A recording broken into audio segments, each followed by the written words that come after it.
All right, glad you're with us. Happy Wednesday. Let me tell you some of the things that we are following today. I think one of the more bizarre stories that the Deputy Attorney General Rod Rosenstein, the guy that appointed Robert Mueller as the special counsel, apparently was interviewed by the special counsel. So you have Mueller interviewing his boss. There's such a dramatic conflict of interest here. It's almost unimaginable to me, but it's happening.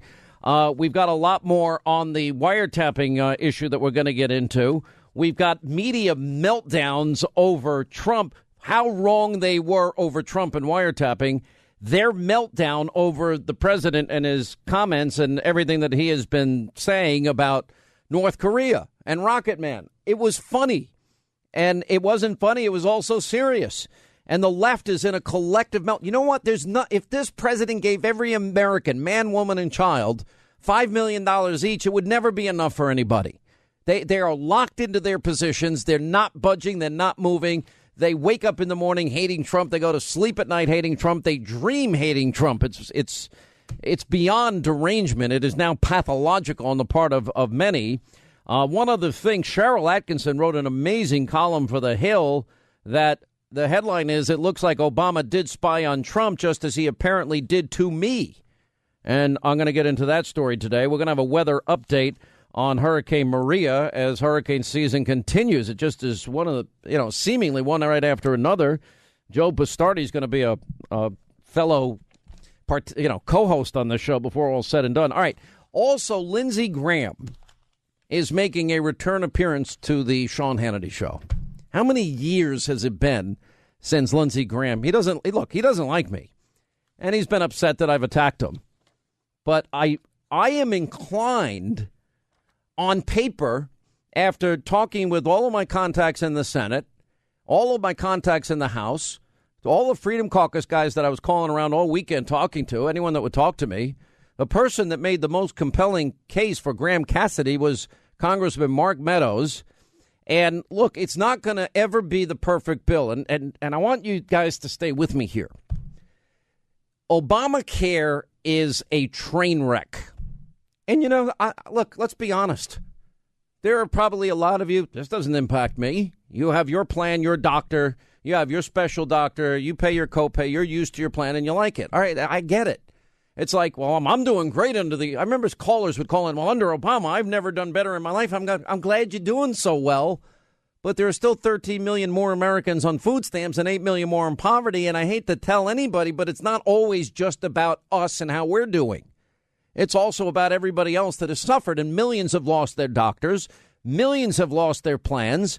You have more counties in this country that have one option, and you've got an $8,000 on average increase in premiums since Obamacare has been implemented.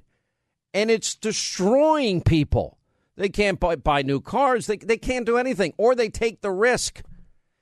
Now, here's what Graham Cassidy does do and what it doesn't do, for sure. And I still can't get a copy of written text, so I'm holding back my support until I can read the specifics, because the devil is always in the details. And one question I really want answered is, when California goes to single-payer Hillary, Bernie, Obamacare, and they go bankrupt because it's never going to work, they can't come running back to the federal government and say that, oh, we want more money.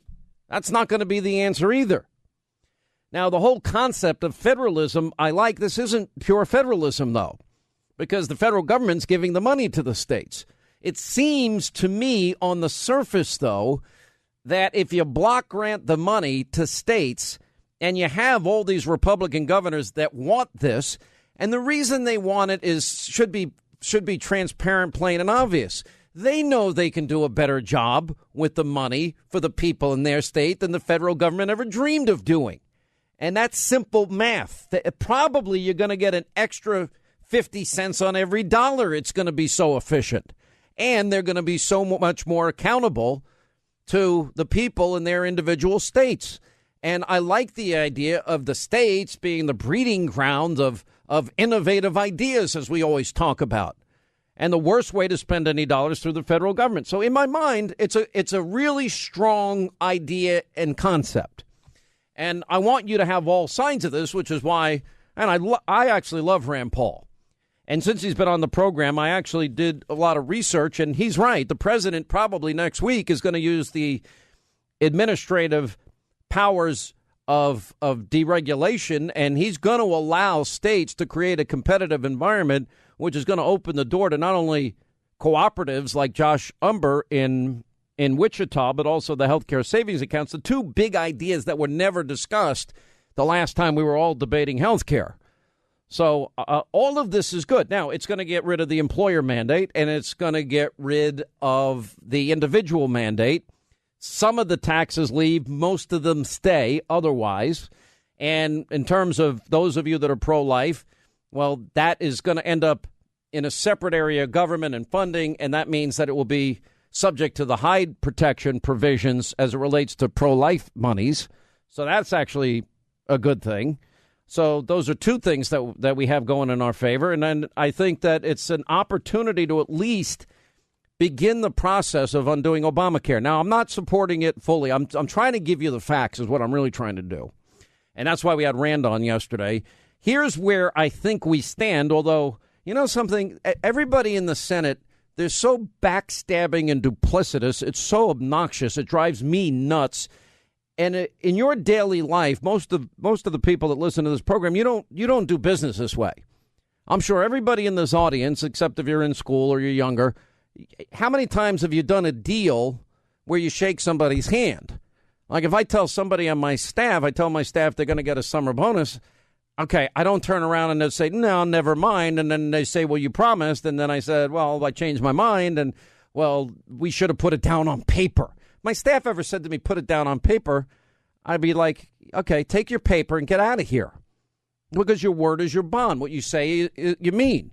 What you mean, you say. Lauren's getting a kick out of this. Glad to see you're in a better mood today because somebody's been in a very foul, attacking mode to the host these days over issues that I have no idea about. You said you're taking on Linda's hate list. Hate is a bad, bad trait. It hurts the individual that's hating.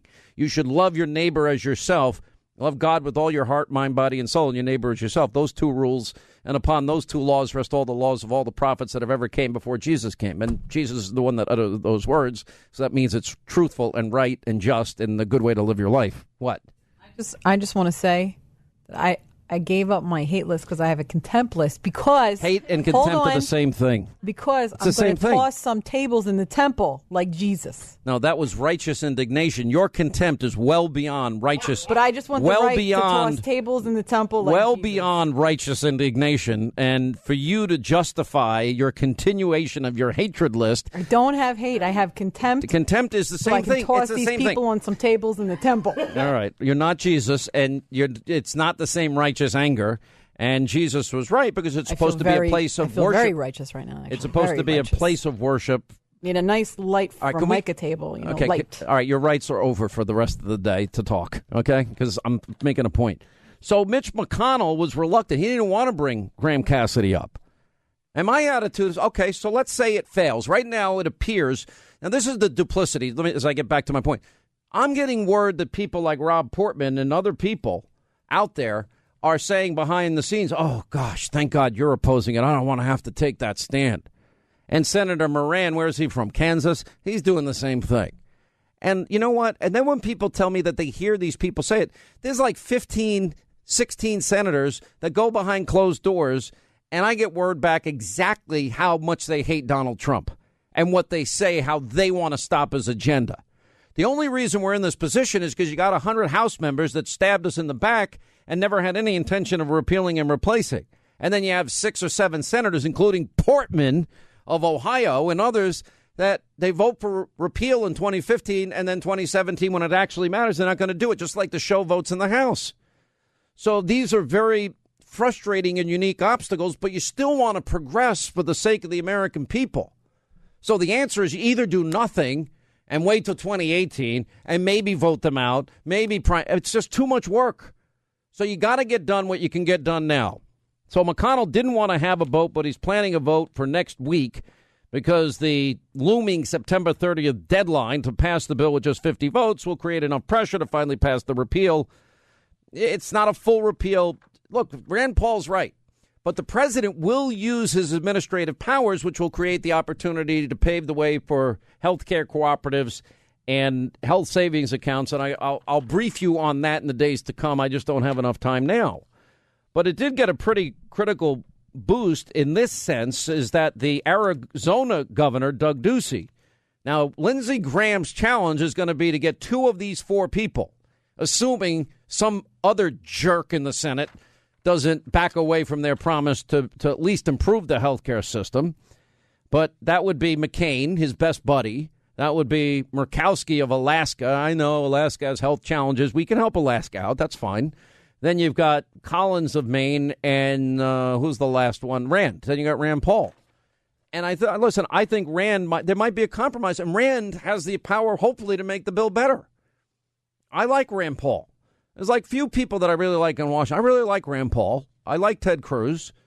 I don't even know anybody else anymore because they don't want anything at this point to do with me. Because I'm too honest and too truthful for them they just can't accept the fact that the Republican Party's lost all identity and they're so disorganized. And then I like the Freedom Caucus. And Mark Meadows, I'll bring him on again this week, and Mark Meadows makes a strong case for it. One of the most bizarre happenings in all of this, there's 7 business days left before the Senate's last chance to repeal Obamacare.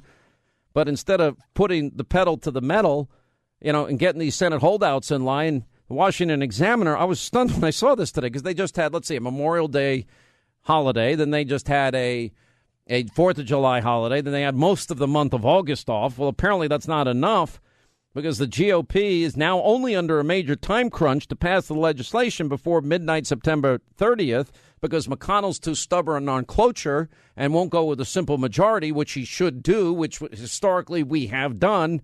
And the Democrats are just so adamant there's not one reasonable bone in their body. But I will tell you, if we don't begin to change this fast and the Democrats ever get back in power, it's going to be a single-payer system because this party has moved so far to the radical left.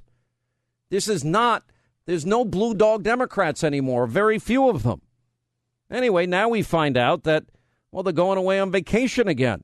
I'm like, you people have got to be kidding me. Who gets this much time off? All right, 800-941-SEAN, you want to be a part of the program? We'll ask Graham the questions. I want to see the bill before I get on board with anything, but I'm inclined to support the principle of it, which I like. And you heard Rand Paul's arguments against yesterday, and you'll hear Lindsey Graham's arguments for today. And I just think the truth and reality of 7 senators that never had an intention of keeping their promise, and the same with 100 House members, Republicans. Hey, Tim, how are you? Glad you called. Welcome to the show. Thank you so much for taking my call. It's an honor to finally be able to talk to you. Thank you. The honor's all mine. What's going on? I'm a big fan and a huge Trump supporter. Mm-hmm. And I've been thoroughly convinced that this latest push into health care is nothing more than a distraction. It's an avoidance to get away from having to talk about immigration reform and getting on the record, and also getting on the record about tax reform. I believe that Lindsey Graham has the no votes in his back pocket to kill this at the very end, and using this to get away to distract us. Well, let me ask you this, because I don't have a ton of time in this segment, but I really want to explore this with you. Because I've actually, I don't think Lindsey's in the group of people that really wants Donald Trump to succeed.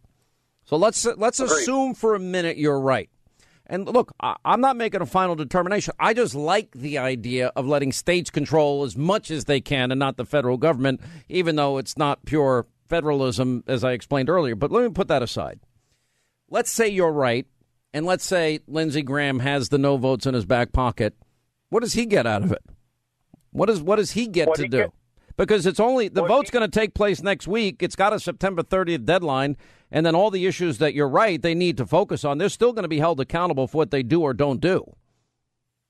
Yeah, I agree. But I think that when Trump pulled the debt ceiling off the table so they couldn't use that, I think they automatically came in the back door with this. This came out of nowhere. And I think that they're just going to continue to try and distract and dissuade and just say, we ran out of time. Well, but here's the problem with your theory, because I've thought through this myself. I don't think it's paranoid or insane what you're saying. But the problem is September 30th is what, next week? When is it? Next Saturday? So the time is, this is it. It's make or break time. This vote will be scheduled next week. So it's going to happen, and it's either going to pass or fail. And we still got the 13 weeks following for them to stand up and pass their agenda or don't, right? Yeah, and I hope I'm wrong. I mean, I agree with you. I support putting this back to the states, but I just don't trust Lindsey Graham. All right, believe me, I'll even mention to him how much he hates me. All right, the other news of the day when we get back. All right, 25 till the top of the hour. We'll get calls in here. My phones are blowing up because I'm putting Graham on. All right, everybody calm down a second here. This is going to be voted on. I want you to know what's in it. I want you to be educated, and I want you to be informed, and I want you to make an informed decision. That's it. You know, I wish I could put this picture up on the website where the bill, you got to remember, this now comes after 3 failed GOP repeal attempts in the Senate. And you got Bernie Sanders. Well, he wants Bernie care, Obamacare on steroids, and a single-payer health care system. And there are different ways in which it impacts every different state. In other words, you know, in some states, Medicaid expansion is eliminated. Cost-sharing subsidies are eliminated. Tax credits are eliminated. Individual employer mandate, they're eliminated. Some have changes to traditional Medicaid or taxes or essential health benefits and price restrictions on older Americans and health savings accounts.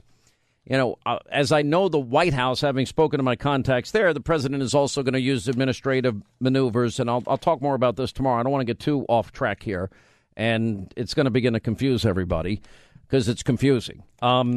So I think there's a lot to get to in this. It seems like it comes down to 4 people. And I think the question, we first have to ask yourselves, am I right in my analysis, in this analysis? Am I right in saying that Republicans have the Republicans have made it impossible to do the job that we all would prefer? Now, if you don't, and then you could say, well, Hannity, you know, we just need to hold out. And okay, that's great, but you hold out. And what's the holdout for? What are you waiting for? Why are you laughing in there? Something happened that's hilarious. What is it? Go ahead, tell me. I just love your callers. What did the caller say that upset you? I think that Rich on line 5 is just all right, hilarious. Let me go. I'll go to Rich. I'm not. Listen, why did I put Rand on yesterday? Why am I putting Lindsey on today? Why am I putting Mark Meadows on tomorrow and some of the Freedom Caucus guys? Because I want you to make an informed decision.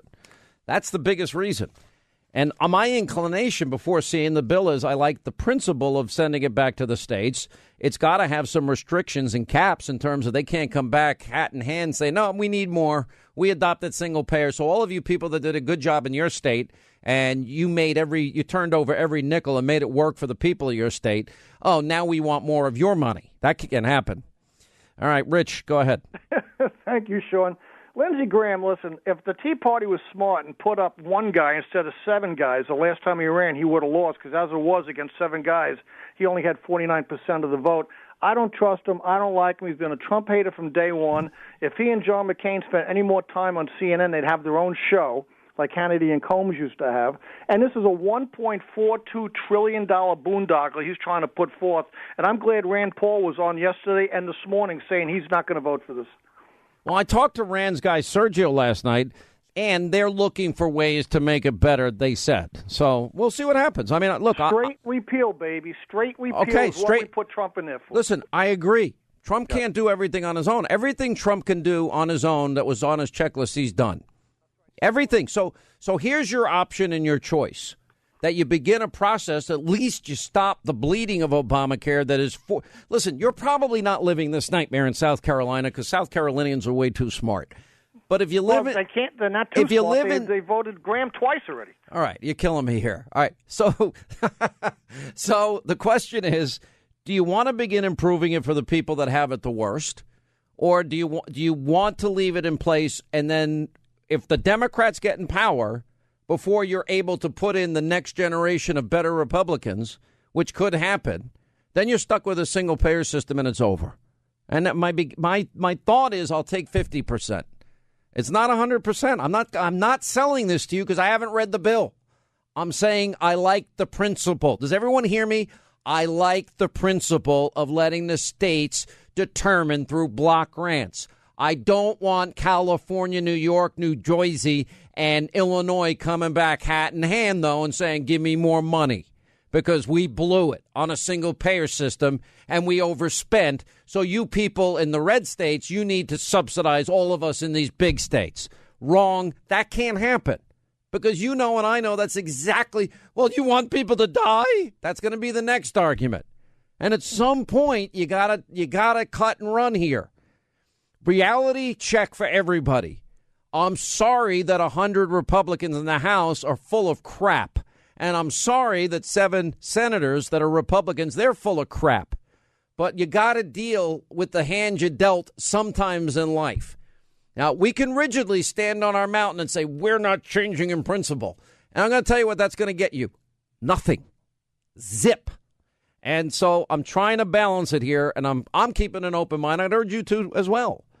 You know, there are smart people, conservatives, that are going to vote for this. Ted Cruz, the Freedom Caucus. And again, there's too many questions, and I'll ask Graham when he comes on. If I don't talk to the guy, I can't find out what's in it. I want to get a quick update with Joe Bastardi, weatherbell.com, on what's happening with Hurricane Maria. Apparently, as we speak, I'm looking at the Drudge Report, pounding Puerto Rico. How bad? Well, it's the worst storm Puerto Rico has ever had. And when you look at Harvey was not the worst storm as far as the wind and the intensity of the storm. It was the rain that did that in Texas.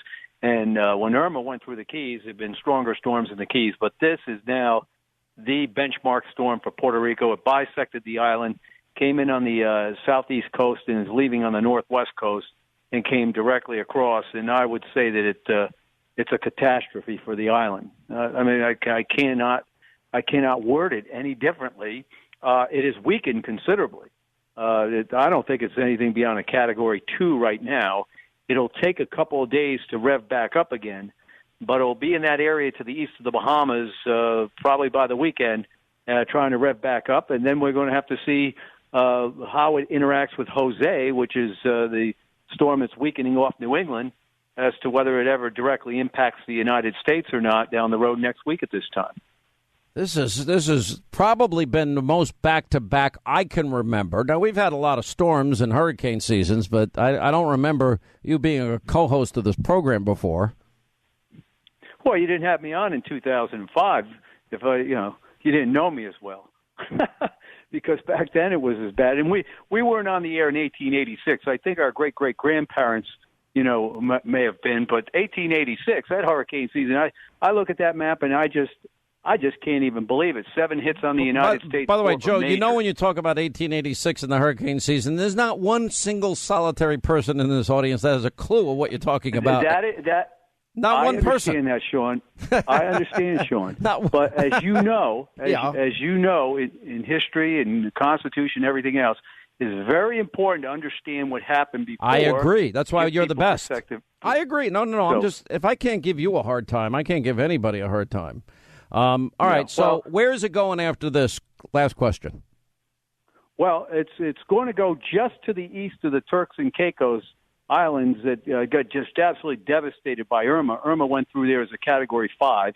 And then after that, it's going to be a slow crawl northward, well to the east of Florida. I want people in Florida to just put their mind at ease about this storm. Don't worry. Between October 1st and 10th, if something shows up, I'll be back to let you know. So I don't think Florida has a problem from this. Once we get it to what about the Carolinas? Well, there's where things start getting interesting because the storm may be out at sea, but start trying to turn back to the northwest toward the Carolinas for the middle of next week.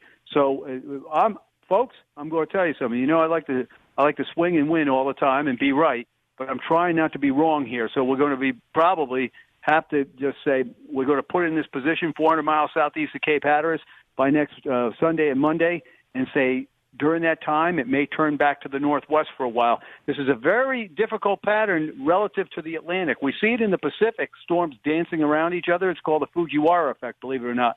But in the Atlantic, it is a rare event, and so there's a lot of complexities going on, more so than normal. All right, Joe Bastardi, we do love your historical knowledge, and one of the things you've been able to teach us here on this program is that there are patterns with weather based on the exact conditions, and you can go back and actually figure out what they were, and it gives you as much insight as possible, no perfection, into terms of what the track and the cone is going to be like on each of these individual storms. So we do appreciate everything you're talking about. Thank you, Joe Bastardi. Weatherbell.com as you want to follow this. We're getting some new information. This is really scary. It was reported last night the special prosecutor Robert Mueller's pre-dawn no-knock raid on Manafort's home after he testified in the early morning. He and his wife were reportedly taken out of bed and held at gunpoint. Like, really? Held at gunpoint? And Mrs. Manafort was personally subjected to a weapons search. I know probably it's standard operating procedure, but it sounds like a little bit of overkill here in my mind. Anyway, they entered with their guns drawn, which I guess is standard operating procedure. We don't want law enforcement ever getting hurt. And but it seems like at that point, I don't think he's a flight risk at that moment in particular. Now, this is the oddest circumstance. You got the Deputy Attorney General. Remember, he appointed the special counsel that Comey wanted because Comey leaked through his friend to the New York Times and got his best friend Robert Mueller to appoint the special counsel. But the person that made that decision, because Jeff Sessions, I don't know why he did it, recused himself. I wish he didn't do it. The Deputy Attorney General Rod Rosenstein appoints Mueller, and now Mueller's team apparently was interviewed by Mueller. So Mueller is interviewing the guy that made the appointment of him. Can anybody say conflict of interest? Slight conflict of interest? This sounds too bizarre to be even possible, but it's all true. And, remember the timeline of this whole thing as it relates to what happened with the leaking part of, when it was announced yesterday. CNN has to admit that they leaked. Let's go to the mainstream media. Remember, I'll play this coming up later in the program. The mainstream media said over and over and over and over and over again, mocking Trump for wiretapping claims when Trump tweeted it on March 4th. The bottom line is, and always has been, there is no evidence that Donald Trump was wiretapped by Barack Obama. It was and continues to be a lie. Our conspiracy theory president is at it again. And whenever something like this happens, I wonder, what are the president's sources of information? Where is he getting these ideas? And that has been denied by President Obama. Obviously has better sources than fake news. And now we know it as well by the FBI director. They are all saying it did not happen. So is the president calling all three of those individuals liars? I don't think they're taking seriously enough how devastating this is to the American system for one president to say, my predecessor wiretapped. John, we have been. All right, enough of that. Now, this is what we were reporting on at the time with Sarah Carter. If you listen to this. Now, there was also a separate FISA. It was an overall FISA. And I don't have as much information on that. That FISA, though, was a general FISA that covered the whole Russian hacking investigation. What we don't know is who was connected to that FISA. What was that FISA looking at? And that is very highly classified. Nobody wants to talk about that particular FISA right now. There is a distinction between a FISA and then a wiretapping. But they did tap. I mean, they were looking. They did tap. They were looking. Cheryl Atkinson, she used to work at CBS News, and I believe now is with Sinclair, and she has her own show. And Cheryl Atkinson wrote a great piece today, and she went on to say, looks like Obama did spy on Trump, as he apparently did to me. And she reminds us of what happened in her particular case. And she says we're missing the bigger story as it relates to Manafort and how they did wiretap him before, during the campaign, and after the campaign. And she says it means the U.S. intelligence agencies, what I've been arguing here, secretly surveilled at least a half dozen Trump associates. At least those are the ones we know about. That would be Carter Page and Michael Flynn and whoever they pick up incidentally. Those numbers could be in the how many hundreds. And Samantha Power unmasking and Susan Rice unmasking and, Rhodes unmasking, Ben Rhodes and others. I mean, this is insane. And then you got James Clapper and Sally Yates acknowledging they, too, reviewed communications of political figures. So what I've been saying is this is weaponizing our intelligence agency, the very powerful tools. They can listen to anybody. They can surveil anybody. And if they're going to unmask Americans and they don't use minimization, we have no Fourth Amendment rights in this country anymore. And they did the same thing to Cheryl Atkinson. We'll get her on the program later this week. But, you know, the patterns here are really, really scary and dangerous if you believe in the Fourth Amendment and your constitutional rights. All right, we got a lot coming up in the course of the program, including, yes, Lindsey Graham, and we got Gregg Jarrett coming up and much more. 800-941-SEAN is our number. And people, once again, will have a choice. And so people can direct their ire towards someone who doesn't vote for what I think is immortalizing Obamacare, keeping it forever and divvying it up among the states, or they can vote for a complete repeal that I'll put forward. And so then Republicans will just have to decide which they want. It's a $1.2 trillion federal grant program, and that's just not repeal. I didn't promise people to keep a $1 trillion spending program and reshuffle the money among the states. This is not repeal. It's barely Obamacare light. It keeps Obamacare. It's not what we promised. We repeal the penalties upon individuals who don't purchase insurance. Upon employers, we repeal that penalty. We repeal the medical device tax and the over-the-counter tax. We save $134 billion. We give power back to the states so that states can come up with a system that works for the state, giving power to the patient. We drive a stake in the heart of single-payer health care plan. If somebody votes against our bill, they're voting for Obamacare. If you're voting for our bill, you're voting for power to the patient, power to the state. You'll be able to keep your health care plan. If you've got health insurance, you can keep it. If you like your health care plan, you will keep it. All right, you get the message there on the Obama side of this. We had Rand Paul on yesterday, and of course now Mitch McConnell is saying that he didn't want to bring Graham Cassidy to the floor unless he felt it could pass, and now McConnell has said that he will allow this vote to come up, Graham Cassidy, next week, and hoping that the looming September 30th deadline to pass it with just 50 votes because of reconciliation will create enough pressure to finally pass the bill. One of the authors of this bill, Lindsey Graham of South Carolina, who doesn't always like me, is on our Newsmaker line. How are you? Nah, I hate you. How you doing, Sean? What? Listen, you're not the only person. Mitch McConnell hates me more than you, so don't worry about it. How you doing? Long time no talk. Listen, I am actually inclined to support this bill for a lot of reasons, and I've spent a lot of time talking to a lot of people. And I love the idea of giving the states the power and the authority. I mean, it's not exactly, federalism if we're talking about government money, but I get the intention.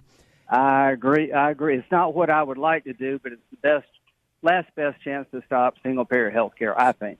So you're agreeing with me. It's not the best plan, but it is certainly at least gives states options, which I do like a lot. And it's certainly better than Obamacare. Here's Rand Paul was on yesterday. His biggest complaints are this. It doesn't repeal Obamacare and the taxes stay. Is that true? No, not completely. We repealed the individual mandate and employer mandate, which are the heart and soul of Obamacare. And Planned Parenthood is defunded. They're taken out at the federal level. That's defunded. The money goes through the CHIPS program, which gives it high protection in terms of the pro-life community. We repealed the medical device tax. We take the other taxes and we block grant them. Under Obamacare, 4 states get 40% of the money. New York, California, Massachusetts, and Maryland. They're very high-cost Medicaid blue states. So Kentucky's governor's on board because he believes he can do a better job with the money than Obamacare does for Kentucky. The president's on board because it truly is draining the swamp. It is a repeal and replace. And here's what I believe, Sean. If we get the money and power out of Washington back to the state, that's the end of the march towards single-payer health care because states will not send it back to Washington. You see, I tend to agree with you on that front, and I think the ultimate goal of many is a single-payer system, which would be an unmitigated disaster. Now, it's interesting because I also talked to members of the House. I mean, for the most part, and he just wants to see the details, both Congressman Mark Meadows of the Freedom Caucus and Dave Bratt of the Freedom Caucus, actually one other, Louis Gohmert, who I talked to, they're tentative, real close yeses. Yeah. Let me talk about what's going on inside the Senate. Is your buddy John McCain going to support it? Well, here's where John has been. He voted about 30 times to repeal and replace Obamacare like the rest of us. He campaigned in 2012 that Obamacare was killing Arizona, and it is. He is for federalism, and this is federalism versus socialism. Bipartisanship. John likes bipartisanship. I'm bipartisan when I think it makes sense. Here's what I've concluded, Sean, that the Democratic Party is going left, not to the middle on health care, that Bernie Sanders, on the day we introduced our bill, introduced single-payer health care in full-blown fashion, and every Democratic candidate, Sean, running for president is with Bernie. So to expect Chuck Schumer to produce a compromise that would fundamentally alter Obamacare is unrealistic because Obamacare is not good enough for the left. So there is no bipartisan path. This is our last best chance so have you to talked repeal to, and replace Obamacare. Look, there's no two closer guys in the Senate than you and McCain. If you can't get them, nobody's ever going to get them. Well, here's what. I'm not expecting John to vote based on friendship. I'm expecting him to look at the bill. The governor of Arizona is on board. We now have a system where governors will have access to funds that would have been in the hands of a bureaucrat, and they can design systems as flexible as we can make it. It's not as flexible as I would like because of reconciliation, but you can do health savings accounts. You can do a lot of things. And to Senator Paul, Bill Cassidy's a doctor also. He believes that this is a fundamental change in how health care is delivered. And if my bill was everything Rand Paul said, why is Obama so vehemently opposed to it? It seems to me, and by the way, you do have enemies that are talking behind your back. You do know that, and I always tell you the truth. I'm told that Rob Portman is running around thanking people for opposing it so he doesn't have to. And I'm told, what is his name, Senator, is it Moran from Kansas is doing the same thing. Have you heard that? No, I like them both. I think, aren't you glad that I give you all the dirt that goes on in your own? Yes, you are. You better check in with them. A good source of information. And when they lie to you, here's what I've said about you can tell them Kansas, I said. Sam Brandbeck. Yeah. Okay, Sam Brandbeck's on board. He's the governor. Kansas does well. Ohio does a lot better than Obamacare. Because here's the deal. What we're doing is giving money to states in parity, not just 40% to 20% of the population. Let me ask this. I call states. So after California goes single payer with Jerry Brown, if this bill passed, is there going to be any cap that they can't come back hat in hand begging the federal government for more money than they get originally? Yeah, the other states will object because it will come out of their hide. Here's what I think. If California goes to single-payer health care, it's going to prove one of two things, that you and I are right or they're right. Here's what I would think, that if you reimpose the employer mandate, people will move to neighboring states. You can under this bill. It really is federalism.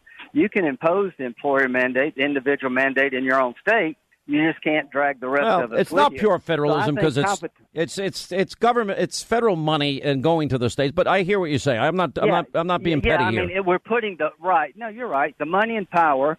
That is. Here's the deal. The money and power is no longer in the hands of a bureaucrat. It's in the hands of people you can vote for. If you don't like Obamacare, who do you complain to? If you don't like what I'm proposing, you complain to your governor, to your state house representative. And so here's what I think. If California wants to go full-blown Bernie care, and their system will collapse, and the people neighboring California will get a lot of people moving into their states. Let me ask this. One of the reasons we're in this situation is because I argue that there's 100 House Republicans and the 6 or 7 senators, Republicans, that voted against the same repeal bill that they voted for in 2015 really pisses people like me off. And I think the Republican Party has in many ways lost their identity. So here's my question. I mean, this is basically it. It seems like you're down to 4 votes, assuming you can get Portman and Moran and a few others. It seems like it's Murkowski, Collins, Rand, and McCain. Of those 4, you need 2. Who are you going to get? Rather than talking about whipping people on the phone, here's what I'll say. I can't think of a better idea. If I could, I would present it. Republicans were told for 7 years by the Republican Party, if you give us power, we're going to repeal and replace Obamacare. Democrats are serious about their ideas. I want to make sure that every Republican and middle-of-the-road person knows that we fought like tigers. We did everything to repeal it that they did to pass it. So I think the power of this idea is going to take hold. I think Obamacare is collapsing, can never be fixed, and I'm hoping that what follows if this bill fails is complete disaster. President Trump is 100% behind it.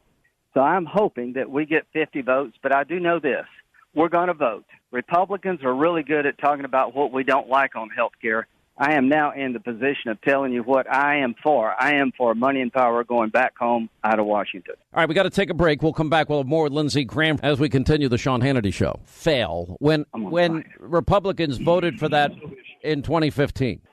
I think probably was the – thank you. Here's what I think happened is that everybody was worried about what replaces Obamacare if you repeal it. So I've answered both questions. I talked to President Trump last night, and he says this is really a beautiful concept. You repeal it and you replace it with something that's state-centric, more accountability, more voice for the consumer. So I've always believed that the replacement part has tripped this up. The other ideas, Sean, were better than Obamacare, but they were not fundamentally different. This is fundamentally different in terms of who delivers your health care and how it's delivered. It's a bureaucrat versus people in your own state. And that's what President Trump likes the most. And to my Republican colleagues, I'm the first to say that this is not a perfect bill. This is a block grant versus what I think will be over time socialism. Let's turn around. We can't go as far as we'd like in a new direction, but let's at least go in a new direction. Do you think Mitch McConnell should get rid of the supermajority and cloture? No, I don't, but that's not the issue here. We don't need 60 votes. Yeah, but after September 30th, if this didn't pass, you would. Well, here's what I'm saying. Since World War II, they've had the majority in the House, the Senate, and the presidency 5 times more than we have. You got to think about what happens tomorrow. But rather than talk about that, can I just say thank you for giving me a chance to express my voice on what I think is the biggest decision the Republican Party will make. Well, I agree. That's it. All right. Let me, because I know you're in an airport and I'm driving you nuts, but but I'll be honest. Sorry. I don't really care. You're a public servant, so. But here's the most important. Here's the most important question. Listen. Okay. You have a lot of pull with John McCain. You have a lot of pull, and John McCain thinks that people like me should go straight to hell, as he said the first day back, which was really nice of him, and that's, I consider, a compliment. Yeah. And he considers people like Cruz a wacko bird. But putting all that aside, he did make this promise. You've been best friends with the guy. You gotta be able to tell me you can get McCain and Murkowski or Rand or somebody. Who are you? You need two. Who are the two going to be? Sean, at the end of the day, we're going to vote, and all I can tell you is that I believe I've got a better idea than Obamacare by a factor of 10. And I didn't come on the show to beat anybody up. I came on the show to tell you that we got a historic opportunity. No, I'm actually people who are listening. I just want to make. I think, John, here's what I think about Senator McCain. I think he believes in federalism.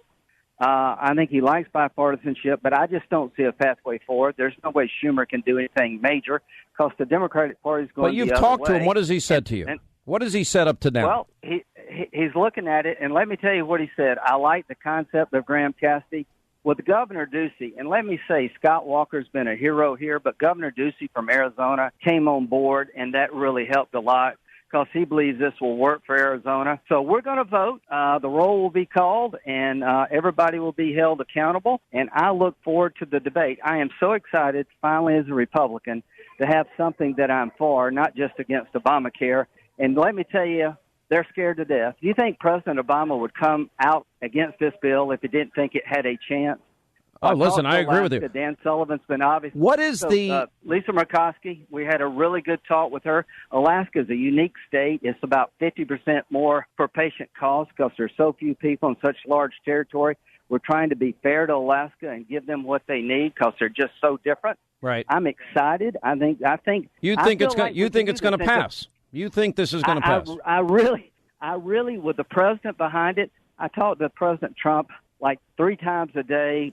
Mike Pence has been on the phone. I hope next week we'll have a majority of Republican governors come out for this. Listen, I'm inclined to support it, Senator.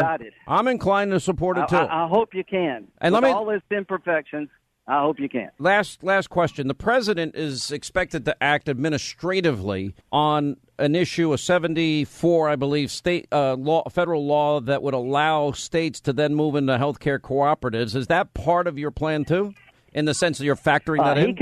He can do that apart from us. President Trump has really changed the regulatory environment. Here's what President Trump is not going to do. If this fails, and the choice is to throw $980 million a month to prop up Obamacare without any real change, why would he throw good money after bad? And here's what people don't realize. Next month, there'll be $4.8 billion of employer assessments sent out under Obamacare, under the employer mandate. Obama put it off on his watch illegally, I think.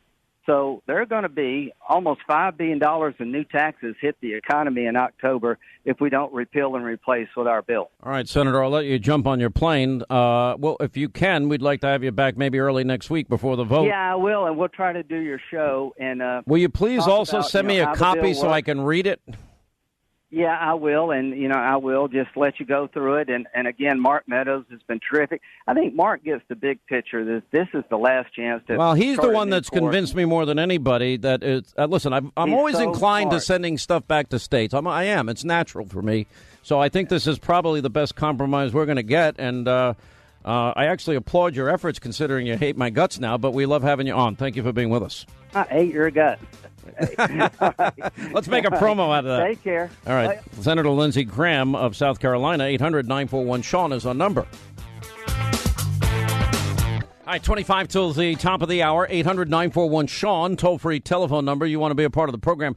I think probably one of the biggest lawyer interrogation beatdowns on public television was when Trey Gowdy took on James Comey. We're going to play this here, and then we're going to play Sarah Carter. Yeah, Trump was, in fact, a FISA warrant was issued. As a matter of fact, 2 of them were issued.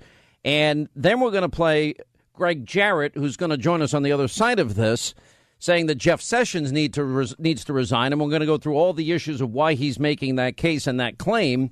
But first, let me start with Trey Gowdy. I had not sent classified material nor received anything marked classified. Secretary Clinton said she never sent or received any classified information over her private email. Was that true? Our investigation found that there was classified information sent. So it was not true. Right. That I am confident that I never sent nor received any information that was classified at the time it was sent and received. Secretary Clinton said there was nothing marked classified on her emails either sent or received. Was that true? That's not true. There were a small number of portion markings on, I think, 3 of the documents. I never sent classified material on my email, and I never received any that was marked classified. Secretary Clinton said, I did not email any classified material to anyone on my email. There is no classified material. Was that true? There was classified material emailed. People across the government knew that I used one device. Maybe it was because I am not the most technically capable person and wanted to make it as easy as possible. Secretary Clinton said she used just one device. Was that true? She used multiple devices during the 4 years of her term as Secretary of State. But we turned over everything that was work-related, every single thing. Personal stuff, we did not. I had no obligation to do so and did not. Secretary Clinton said all work-related emails were returned to the State Department. Was that true? No, we found work-related emails, thousands, that were not returned. All I can tell you is that when my attorneys conducted this exhaustive process, I did not participate. Secretary Clinton said her lawyers read every one of the emails and were overly inclusive. Did her lawyers read the email content individually?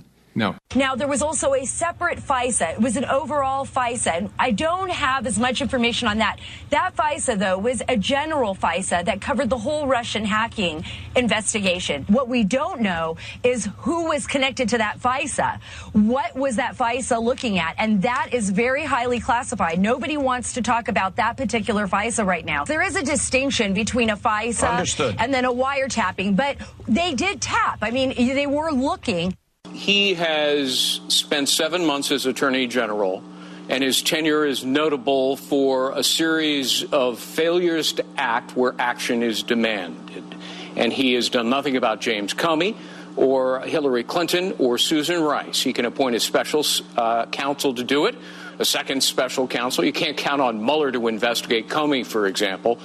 But he hasn't done it, and I argue that he has not just been unproductive and ineffectual. He has proven to be incompetent, and I hate to say that. I really do. Appoint an acting attorney general, which is anybody who's been confirmed in any branch, including the Justice Department. So there are plenty of people who could serve as acting attorney general until a permanent one is named. So there are plenty of options here, but Sessions needs to do the right thing and resign. All right, joining us now is Fox News legal analyst Gregg Jarrett is with us, and regular, obviously, on radio and television. And all right, let's start with Trey Gowdy, and when he had James Comey on, and he's like, it's true this, it's true this, it's true this, it's true this. And I'm like, he made the case, and Comey solidified the case, slam dunk, violating laws. He totally did. Look, first, Comey used his office and he stole, essentially, government documents, and then he conferred them to his own benefit and leaked them to the media for the sole purpose of appointing a special prosecutor. That's a violation of the law, 18 U.S.C. 641, and a couple of other statutes. So Comey violated the law. But the other thing he did was that he perjured himself, apparently. A year ago, he was asked under oath before Congress, did you decide to prosecute Hillary Clinton before or after you interviewed her? And he said after. Really, James? Because it's now been revealed that he wrote a statement exonerating Clinton. Why did they say 2 months before 2 months he in May interviewed her? In May, Right. and there were 17 other people. So it was a charade. The whole investigation was predetermined. He determined in advance that he was going to exonerate Clinton. Now, was it the fix was in? Did somebody tell him to do that to protect Clinton? Or did he do it on his own?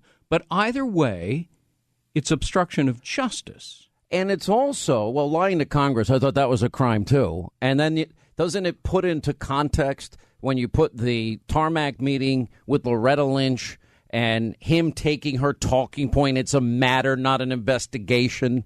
Doesn't it begins to fit a narrative, and the narrative is the fix was in. You're absolutely right. So then, but then bring it to what your article says. You think, look, I've always liked Jeff Sessions. I'm not calling on him to resign it, but I do want him to step up. I think Jeff Sessions is a wonderful guy, a very fine U.S. senator. But it's easy to be a senator. You're one of 100.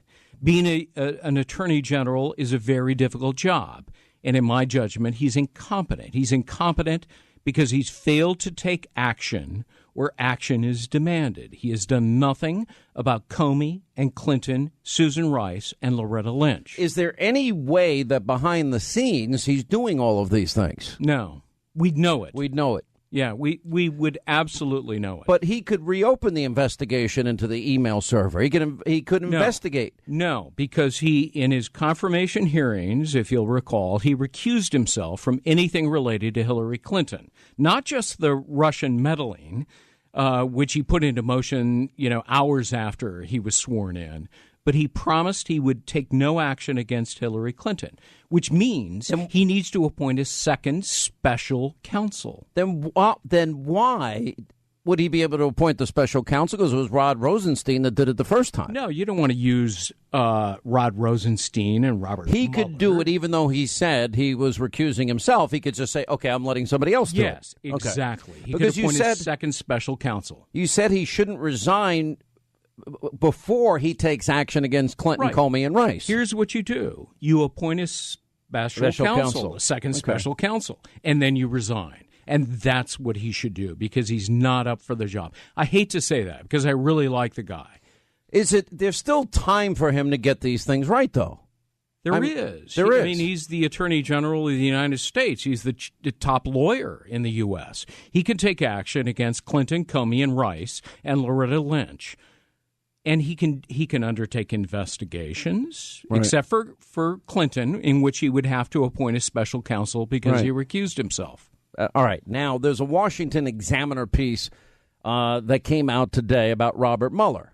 And this, to me, is the most bizarre story in this whole fiasco, because it's become a fiasco. Right. And anyway, Mueller's office interviewed the Deputy Attorney General, Rod Rosenstein.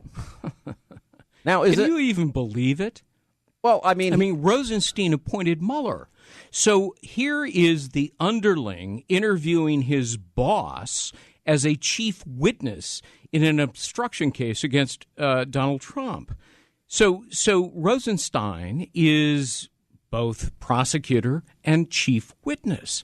You can't do that. I mean, for God's sakes, you get disbarred for doing something like that as a lawyer. But everything seems to be out of whack. I mean, Comey himself has legal issues, but he's not being investigated because he's best friends with Mueller. Right. Then you have Rosenstein, I'm not sure how you say it.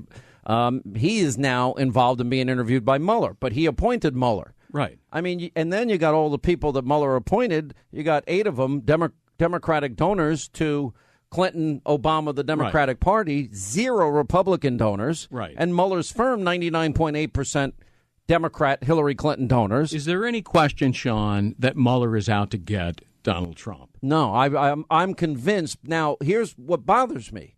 I have my sources in the White House, and I talk to them, and they say, no, he's going to be fair. And I'm like, what are you he's thinking? Not. I don't believe he's fair now. He's not. They're being snookered. And I've talked to them also. And have you told them that? Yeah, I have. And what do they say when you say that? Well, they don't believe me. But I guarantee you. It's a bad bet. Mueller has been a long-time partner, ally of James Comey. He was angered when Comey was fired. He is out to get the man who fired him, which is Donald Trump. Which is why he leaked the information, government information, made on in a government car, in a government computer, that he sent via his friend to the New York Times. It's a crime. It is. Under the Privacy Act, it's a crime. It's also a crime to use your political public office for a political purpose. It's also a crime to steal government documents. That's what he did. The statute there is all very these clear. crimes that all these people have committed, and it's overwhelming the evidence and fairly incontrovertible, and I'm looking at all of this, and nobody investigates this. And Trump was right on March 4th when he talked about wiretapping. Right.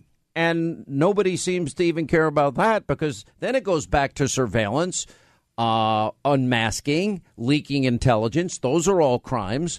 We've basically had with this president a leak a day. Right. No other president has lived through Barack Obama this. was like a Gladys Kravitz, who was the nosy neighbor. Nobody under Bewitched. 50 knows who the hell you're talking about. Everybody knows who I'm talking about. The woman who was peeking behind the blinds and listening to conversations, that's Barack Obama and his administration, and Susan Rice and Samantha Power and John Brennan and all the others who were listening in. They were spying on President Trump, and they were listening to his conversation. I want to get back to this Gregg Jarrett, legal analyst, and with the Fox News channel. You can get his columns on foxnews.com. We'll take a quick break. We'll come back. We'll continue on the other side. We'll pick it up right there. Katie Hopkins is in the next room, giddy and jumping for joy because for the first time she's in studio. I was right. The president was right. You were right. Sarah Carter was right. John Solomon was right. A couple of my colleagues, Mark Levin, was right. A few of us were right. And there were warrants for Trump Tower. FISA warrants. And she still thinks, Sarah Carter, that there might have been one criminal warrant. That FISA, though, was a general FISA that covered the whole Russian hacking investigation. What we don't know is who was connected to that FISA. What was that FISA looking at? And that is very highly classified. Nobody wants to talk about that particular FISA right now. What we know so far does not indicate that Trump Tower, my lines, as he put it, unless you were saying that he owns every single thing in Trump Tower. Yeah, that is what he's saying. The president came out about this, right? We all remember those tweets on March 4th. Let me just read them again for anyone who's forgotten. Terrible. Just found out that Obama had my, quote, wires tapped in Trump Tower just before the victory. Nothing found. This is McCarthyism. He continued, how low has President Obama gone to tap my phones during the very sacred election process? This is Nixon Watergate. Bad, open parentheses, or sick guy. He was derided for this. Mm-hmm. But, Mark, is he somehow vindicated tonight? That we still haven't gotten to the bottom of. Right. My problem is that FISA warrants are all secret. It's a secret court with secret judges. There's nobody very hard to obtain, supposedly. Right. Except if you submit false information in support of your application for a warrant. So apparently they use the anti-Trump dossier, which was purely fabricated to support the warrant. This is the Michael Steele dossier, just to remind people, that talked about hookers at the Ritz peeing on a bed. Okay. Right. I mean, it was totally absurd. And Comey wanted to pay that guy $50,000. Comey wanted it. He liked it. He used it in support of the warrants. So they spied on the president with fabricated evidence in support of a warrant. See, this is the problem with FISA secret courts. There's nobody there to challenge it. There's nobody there afterwards to challenge it because nobody knows it's happening except the judges. And the judges were snookered. They were fooled by this fake evidence. And the president is right to be outraged. How come there's very few people in the media, even in the legal profession, that are willing to analyze this the way you are? Because they hate Donald Trump. The mainstream media hates Donald Trump. They're out to get him. They'll do anything to bring him down. And look, I talk to lawyers all the time who communicate with me by phone and email, and they're outraged by this whole thing, but they're afraid to talk. So I talk, and I write columns. And you have the same bullseye on your back as I do. I do. Welcome to the club. You and I both. Welcome to the club. Walking down the street, it's a little dangerous. Yeah, a little bit. All right, Gregg Jarrett, great work. And you're going to join us tonight on TV. Hannity on the Fox News Channel, 10 Eastern. By the way, moving to 9 Eastern starting next week. We'll take we have a few surprises about that. Did I tell you about the surprises yet, Linda? We have a few little surprises. Take a quick break. We'll come back. We'll continue. This is the Sean Hannity Show. Hopkins is in their studio today. She comes in with her British flag. Yes, it is. That music that you like as your introduction is horrific. It's fantastic. What I do love you it. use in real life? What kind of music do you listen to in real life? What do you like? I like anything from the 80s. I like kind of the Pet Shop Boys, anything that's got a vaguely... Oh, you're going to tell me George Michael next, I assume. I quite like George Michael as well. Well, Elton John couldn't be more popular in light of Donald Trump saying Rocket Man. I know, how gorgeous was he? Wasn't that amazing? It was the best moment of my life. So he stands there and he goes, if this Rocket Man carries on like this, we're going to destroy North Korea. And we all just went, yes, finally, someone in the UN that speaks a bit of our language. Let me play the media. I'm only going to play a snip. We got like 3 minutes of the media, and I played it early in the program today. These people losing their minds over Donald Trump calling this 2-bit, Speaking normally. Speaking like a normal person. Right. Guess what? We had someone who spoke like a normal person and said the stuff that we say at home, he says in the UN. What's so wrong with that? We've got a human in the White House. Okay. Well, blow me down. Blow me down. You work at the Daily Mail, so you work at one of the better organizations, although when you attack me over there, you people are vicious. We are. We're mean. You are vicious. And let me tell you, you've got lovely teeth. It's one thing I noticed. I walk up here to studio, you look around. That's an American thing. You are so good at teeth. Let me see yours your are teeth. pretty good. No, mine look like an old These are the witch best from hell. teeth. These are the best teeth money can buy. I see that. And you're No, also you can't into tell they're fake. You can't tell anything. No, they look a lot younger than you. That suggests they're fake. You're so mean. Why are you being so mean to me? I'm just telling you the truth as I see it. So here's a funny story. So I played ice hockey my whole life, roller hockey, street hockey. That's all I played is hockey. And all of my friends lost teeth. All of them got stitches except me. So I figured, all right, dodge the bullet. Maybe I belong in TV. But as you walk up to your offices here, your studio, that's one of the things you notice as a Brit is the blinding white teeth. And also, gentlemen here in Manhattan, maybe there's a hint there for you really people in Great Britain. You like to wear a tight pant. That's the other thing I noticed. You like my tight jeans? Is that what you're saying? No, just walking up behind gentlemen on the way here. It's a lot of high and tight pants. High and tight pants? Yes. What's pants? Pantaloons? Pants, yes. All right, so let's... If you like white teeth, why don't people in Britain? It's called dentistry. I know. It's called dentistry. I know. It is My daughters have braces. I missed out, obviously. That's why my teeth look like this. I think your teeth look fine. I never noticed your teeth, never would notice your teeth. No, but I noticed yours. Okay, so I fell off a roof, 2.5 stories, landed on my face. This part of my arm from here down was dangling like this. And were you alone? I busted... Well, I was alone. Because the thought of you lying there alone makes me laugh. There was two other guys.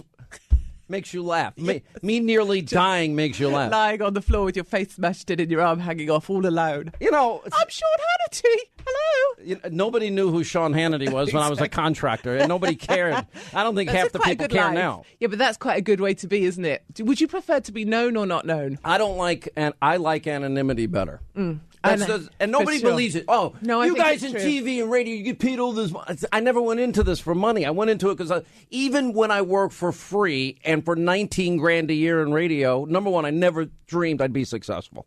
Ever. And you're still not. I'm still not. Exactly. Number two, all right, you're such a wise ass. God, what happened to you? Did your mother drop you on the head? Number two, I did it because I always want my country. I just love my country. I want my country to do better. And it shows, and that's why people love you so much. And people on my Twitter are really nice about you. They love you very much.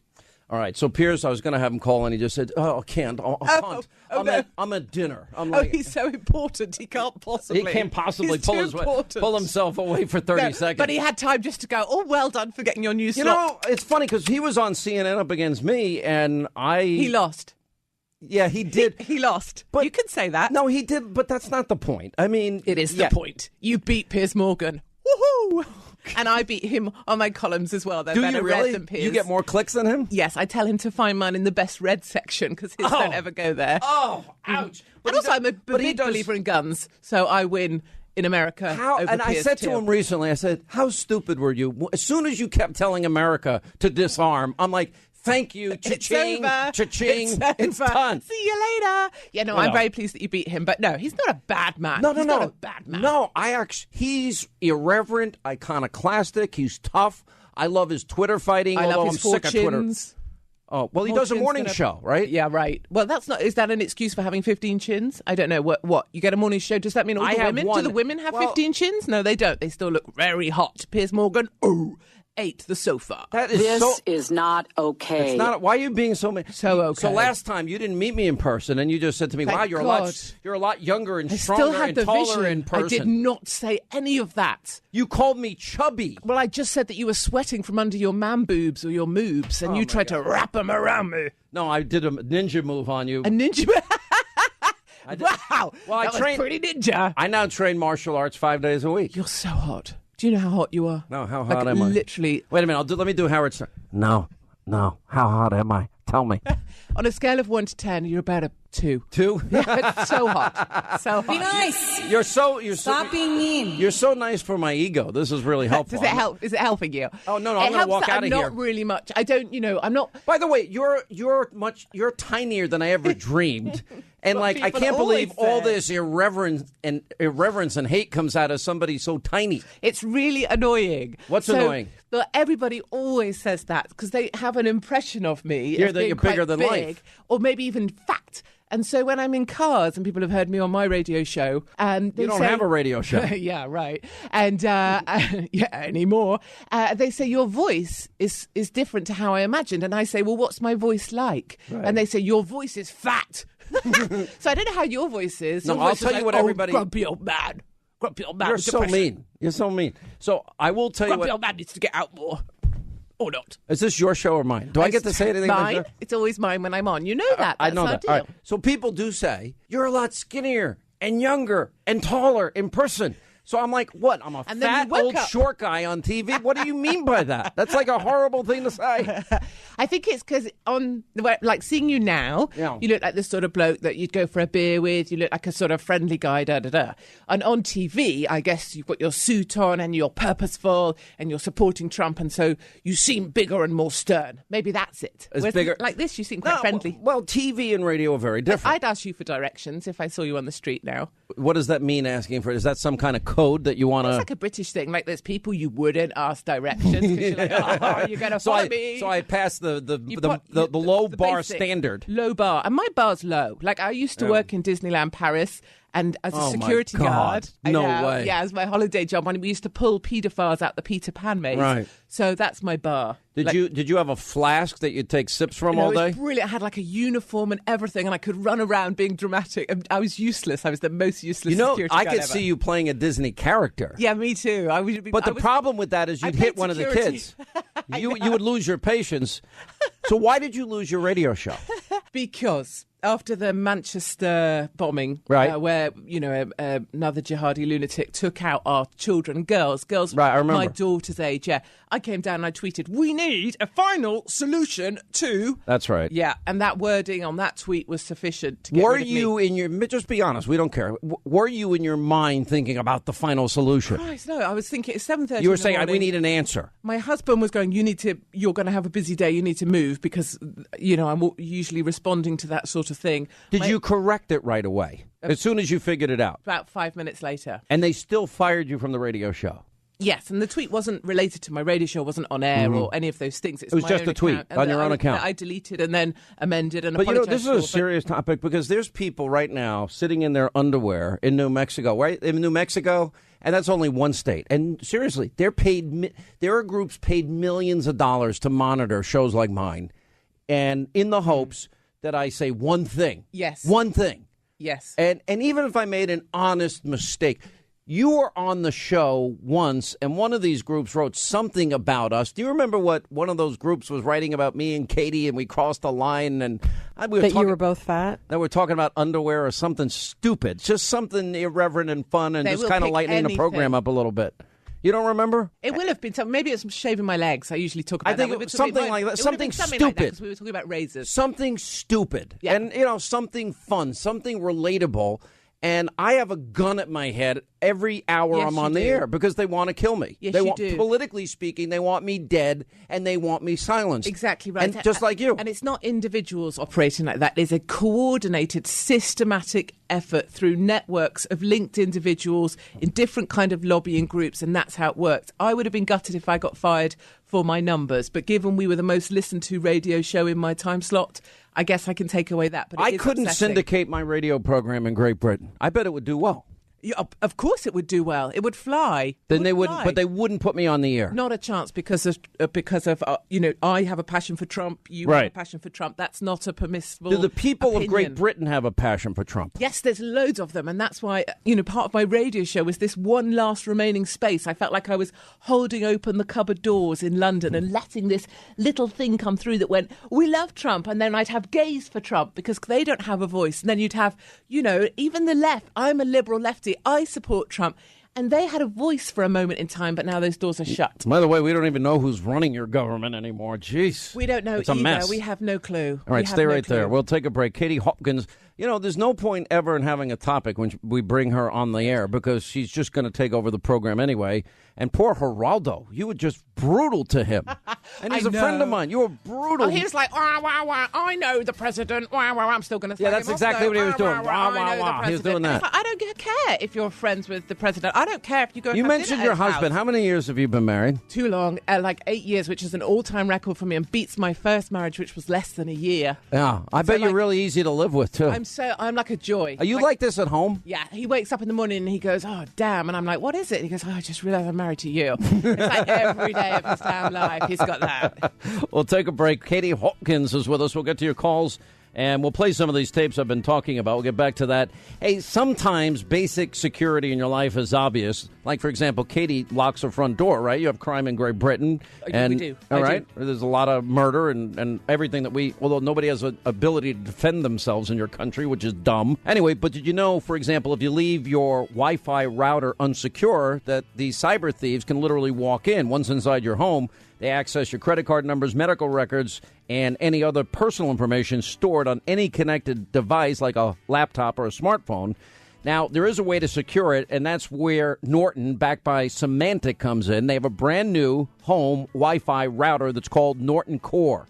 And Norton Core will secure devices that are connected to your home network. It monitors an unlimited number of connected devices for suspicious activity. It isolates any threat you have. It's a really cool, unique design that you're going to love inside your house. And Norton Core will enable stellar Wi-Fi speed and coverage. So it's unbelievable. Just go to this website, one word, getnortoncore.com. Getnortoncore.com. Use my name, Hannity. When you check out, you save $40. And, of course, nobody can guarantee every protection against every cyber threat, but Norton Core is the best. And they're going to help protect you against these cyber criminals that can hack into your home network and access all that personal data. All right, go to this website, getnortoncore.com, Hannity promo, save $40. Quick break, right back. We'll continue the gobby one. Katie Hopkins is blowing up the radio show again. Why we invite her on, I have no idea. We'll continue. So I got a crazy busy night, but you and my team are going out to dinner, and I'm going to stop by and hang out with you for as long as it's humanly possible. What you mean is that you're dipping out, but you're just going to put a head in, just politely. Put a foot through the door. Okay, I'm dipping out, and yes, I'm just stopping in, and I'm going to say hello. Oh, that's lovely. And, I can't imagine you and Linda together drinking, which is going to be a very bad scene. You don't for have everybody. to imagine it anymore. We're going to bring it live to you here in New York. Yeah, it's going to be good. It's going to be good. I'm really looking I think we ought to put out an all-points bulletin. And we were going to Facebook Live it. Here's the thing. If you guys are hanging out with Jason, you know where you're going to end up at the end of the night, right? I don't want to go there. That's a bar for men, not for women. You know what? Katie Hopkins deserves to see Coyote Ugly. We're going to put Katie Hopkins on the bar at Coyote Ugly? No, we're not. No, we're not. No, you don't have to put her on there. She probably But would that's go where out she'll there. end up, and you know it. Yes, we do know Hey, that will Jason, happen. how would that go over at your favorite local tavern? They'd love to have her. They'd love to, with that attitude. They'd love to have her. They might offer her a job before the night's through. They'd love to see her go after. I don't even think Ethan's allowed to go because he just got married. Have you ever been there, Ethan? Would you ever go? I would never go. Did you just get married? I did. How long ago? April. You still like her? I still love her. Why would you think he doesn't like his Which is wife? an honest question, isn't it? Do you ever look at her and think, oh, rats have picked the wrong one? No. I look at her and think, what the hell was she thinking? Right. Is she hotter than you? Way hotter. That is such a good game. You know, when two people are walking towards you and you go, who did better? He did, she did. And then you pick the person out of the partnership that did better. That's me. And you got a hotter wife. Way hotter. Who's hotter in your marriage, Katie? Me. I'm way hotter. No, it's totally my husband, actually. So now they have this ridiculous standard. What is it? Fit and proper. It's fit and proper. What does fit and proper mean? Fit and proper means that you abide by the state propaganda, which says that Palestine is fantastic, that Trump is wrong, that Clinton is always right. Oh, anyway, Katie Hopkins, we love you. We're glad you can come to New York. I will. What do you call it? Pop in and out. What do you? Pop in and out. You'll Pop in. Show your face. Show my face. Hello. Don't show your bottom. Hello. Show your Hello. face. Show my bottom. Yes. Don't show your bottom. Show your face. Oh, okay. Katie Hopkins, great to see you in New York. We love you. Thank you so much. Thank you very And much. you guys have fun tonight, and I'll pop in, as you say. Thank you. All right, 800-941-SEAN. Your calls, comments, intuitive insight, observations are straight ahead. Bottom line is, and always has been, there is no evidence that Donald Trump was wiretapped by Barack Obama.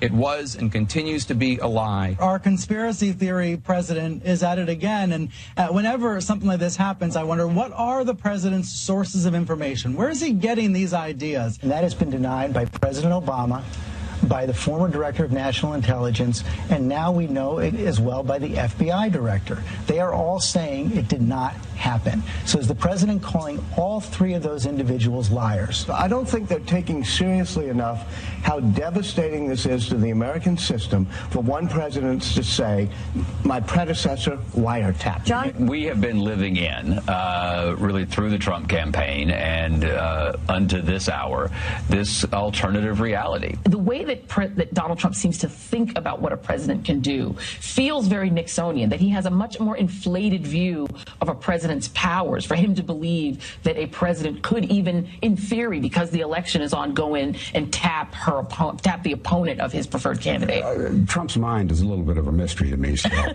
Now, there was also a separate FISA. It was an overall FISA. And I don't have as much information on that.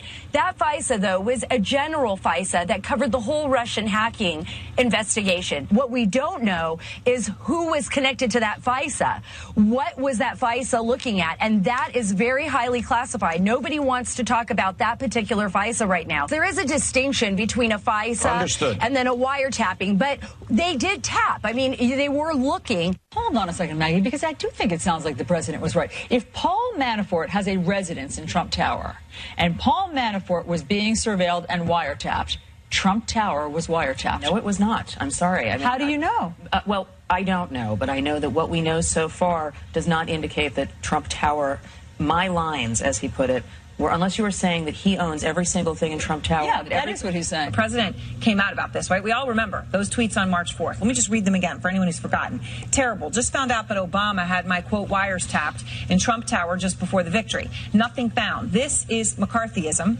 He continued, how low has President Obama gone to tap my phones during the very sacred election process? This is Nixon Watergate. Bad, open parentheses, or sick guy. He was derided for this. But, Mark, is he somehow vindicated tonight? You realize, and I said this to a reporter earlier today, it's begging me to do an interview with him. And I'm like, I turned down the New York Times Sunday cover. I'm not doing you. Actually, it's a nice person wants, but you need to get your opinions out. So many of your critics, you say, don't understand you. I said, they're never going to understand me. And I said, if I gave every one of them $1 million, they would still hate me and still think I am evil.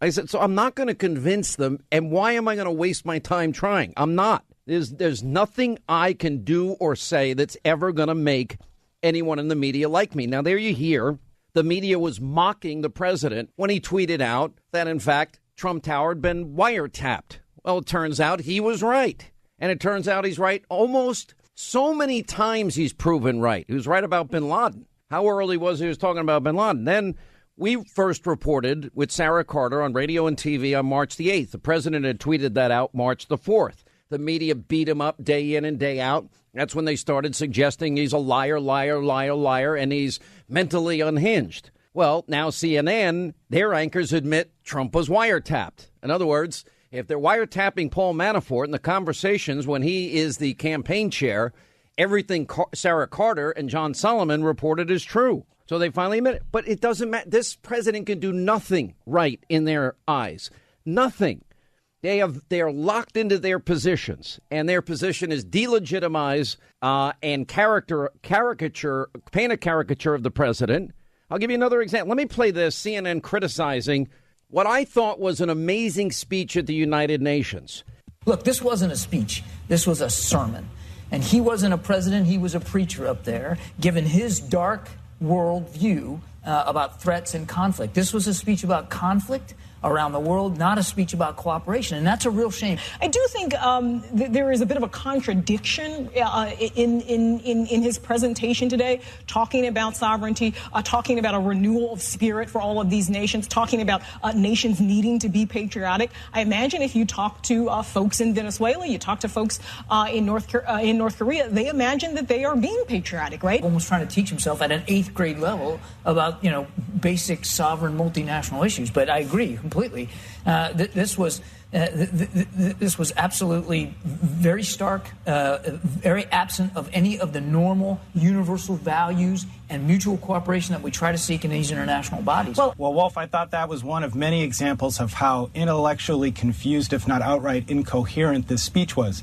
If you just think about it, in one breath, he was urging the world to come together and collectively confront the threat of North Korea. And then in the next breath, he is chiding the world. So this is a guy who goes around thumbing his nose at international entities and international attempts to confront global challenges. This was a very somber, dark speech, if you will, Wolf. And I remember thinking back to the first appearance that President Obama made here in 2009 as president. Of course, a far different reception. Of course, he had a booming, enthusiastic applause. It was remarkable to see a leader of any country, but the president of the United States standing in the well of the United Nations General Assembly, threatening to totally destroy, not retaliate, not hurt, not isolate, not prove a point, totally destroy a country. And I spoke a short time ago to a senior UN diplomat who described it to me this way, saying that diplomats around him were taken aback. He described it to me like a wind had gone through the room when the president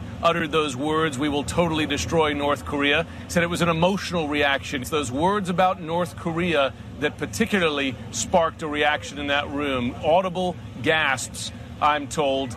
Extremely unusual. An emotional reaction, as this diplomat said. Now, here's what they're not criticizing before I play this for you. They're not criticizing that Rocket Man. I love that nickname. It is so good. Elton John's got to be loving this. Somebody told me that Elton John's Rocket Man song skyrocketing to the top of the charts again. And it's a great song. I have seen Elton John in concert twice. I saw him once at Rush Limbaugh's wedding, and that was amazing. And then I happened to see him. I got an invite last minute when I was covering the Super Bowl last year with the owners of the Patriots, Robert Kraft. He goes, "Oh, why don't you come to our private party?" After I interviewed him on the TV show. So I'm like, "Can I bring my staff?" And he's like, "Sure, bring everybody." So we all went, and there was another private concert. And he's just an amazing performer, as evidenced through the many decades that he has done this. And it's timeless music is what it is. He really has captured and understands music better than anybody. Anyway, so CNN is now criticizing. What can he do right in their view? Nothing. It is 24/7 Trump derangement syndrome. Hold on, we have a special dedication for you. He's threatening Guam. He's threatening the free world. He's a lunatic. And, of course, he's kept no agreement he's ever made. So the whole world's in jeopardy. Let's blame the guy that's telling them they better knock it off, or they will see the death and destruction before the rest of the world does. All right, let's get to our busy phones here. 800-941-SEAN, toll-free telephone number. All right, really close to my hometown where I grew up, Franklin Square, Long Island, New York. In Rockville Center, it's Susan. Susan, hi, how are you? Glad you called. Welcome to the program. Hi, Sean. What's going on? How are you? I'm great. I wanted to tell you how excited I am that you're going back to 9 o'clock. I was upset when you went to 10, but I still watched. Thank you. But 9 o'clock is such a great time slot. And then you can go up against, what's her name with the dark rim glasses, it seems everybody I'm going up against at 9 o'clock wears the same glasses. So I bought myself a pair. And maybe I'll wear it my first moments on the air. Can I comment about this? Because thank you for your support. And oh, God. I've always supported you. You are unbelievable. You know what motivates me is, and Franklin Square, because Franklin Square and Rockville Center are identical, really. And Lynbrook, Malvern, all those towns closely, they're just very much middle America, World War II heroes, fought all over. I mean, just amazing place for me to grow up and tough, but not too tough. You know what I mean? Yep. Really good salt of the earth people that make the country great. Everybody's trying to set this up as Hannity versus conspiracy theorist. Well, no. Now, you and I both know they're going to be on her side. And of course. I am just giving you the unbridled ratings truth here. In August, I'm at 10, she's at 9, and literally she barely beat me. And she was number 1, I was number 2. So I'm starting out as the underdog here. But you were number 1 for a very long time after listen, I am number 1 in my time slot now. But I'm not looking for the first day. I'm not looking for the first week listen, all my life I've gone up against giants. I went up against a 30-year veteran, one of the most talented guys in radio and talk radio in the country, Neil Bortz. And I was the only guy that was able to compete with this guy over all those years. I went up in New York when I first went to Afternoon Drive against Bob Grant. Bob Grant, as you know, a legend in New York. Yeah. When I went on TV, it was first against Larry King, Geraldo Rivera, and Brian Williams, all on the first night I went on the air. And I can proudly say I've won every battle. But I'm not predicting anything except I'm going to ask for your support and the support of this audience to make us number 1. And, let's see where we stand a few months from now. You know what I'd love to see you do? Yeah. Those panels that you haven't done them in a while where you have an audience and you ask them questions and they're from all sides of the aisle. Yes. They're very effective. You like those? I love them because when you have regular people in that audience. I like it too. You're getting average Americans who are giving you their opinion. And think about this. Hillary Clinton is running around the world now. She's running around with this book. She can't figure out what happens. Well, what happens is no one liked you. Yeah. And it's so ridiculous. I say let her stay out there because if she stays out there, she's the face of the Democrat Party. What motivates me is I want this country to be stronger economically, with more opportunity, with the forgotten men and women having the same shot that we had, you from Rockville Center, me from Franklin Square. I want this country safe and secure, and I want America to prosper and to be the best nation it can be. Nobody else in television talks ever about solutions to our problems. And you're absolutely right. And for me, I'll be in a political fight with everybody. I don't care. But it's not all about politics either. When you win, you got to also govern. To me, it's always been about the agenda. It's always about the people that make this country great. I can tell you I am as motivated now than I've ever been in any time in my life because the stakes are that important. So listen, your support means everything to me. Trust me, I handle these things a lot better than anybody knows, and I'm ready for what I've signed up for here, and I'm excited to be back. And only thing I'll promise you is this, Susan. We're going to, A, work our tail off every day to put the best show on. And number two, hey, Susan, we have a lot of surprises coming. Stay tuned, okay? That too. So wait, just one more thing Susan, before you go. a lot of surprises coming. Stay tuned. You ready for my last comment? Yes. Okay. I'm a photographer, and the other day when Linda was saying that your face up on Drudge was a great shot, yeah, she was absolutely right. I would love to photograph you, but it was a great shot. So you're a photographer? I am. All right. I couldn't look at Drudge most of the day that day. I looked at the news stories. I didn't want to look at a picture of myself. It's weird. Well, that's because it's yourself. Everybody else looked at it. All right. You're very nice. Listen, Susan, if I didn't tell you, a lot of surprises. Okay? Stay tuned. Yep. I'm waiting. Never give your secrets away. Never, ever. All right, got to take a quick break. We'll come back. We'll continue. It's the Sean Hannity Show.